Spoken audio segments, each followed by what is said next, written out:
जहिले 5 बजे ट्रेक जाने प्लान गराउने तर लास्ट मिनेटमा धोका दिने त्यो साथीलाई मेन्सन गरी यो भिडियो लास्टसम्म हेर्नु होला। फर्स्ट डेमा काठमाडौँबाट बिहान 7-8 बजे बाइकमा मेलम्ची हुँदै छिम्ती पुग्ने। बसको लागि लास्ट स्टप छिम्ती हो भने बाइक भने छिम्ती पारीदेखि नै झर्ना हुँदै देउरालीमा बाइक राख्ने र 1 आवर्सको हाइकमा बेलुका 4-5 बजे 2700 मिटर अल्टिट्युडमा लोकेट टुपी डाँडा पुगिन्छ र फर्स्ट डे त्यहीँ बस्ने, खाना र बस्नको भने अराउन्ड 1000 लाग्छ।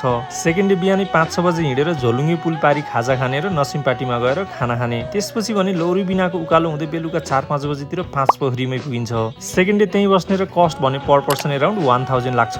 सेकेन्ड डेमा एक्सेसिभ हाई अल्टिट्युड गेन हुने भएकाले केयर भने गर्नु होला। थर्ड डेमा बिहानै 5 बजे उठ्ने र भ्यू पोइन्ट पुग्ने, फोटो भिडियो खिच्ने अनि हिमालको दामी भ्यू हेर्ने। त्यसपछि 5 पोखरी आई खाजा खाने र नसिमपाटीमा गएर खाना खाने अनि देउराली आएर बाइकमा same day back to Kathmandu र बसमा भने थर्ड डेमा छिम्टी आएर बस्ने र फोर्थ डेमा ब्याक टु काठमाडौँ। अब चाहिँ 5 पोखरीको प्लान गराएर गइहाल्नुस् है। यस्तो भिडियो हेर्नको लागि मलाई फलो गर्नु होला।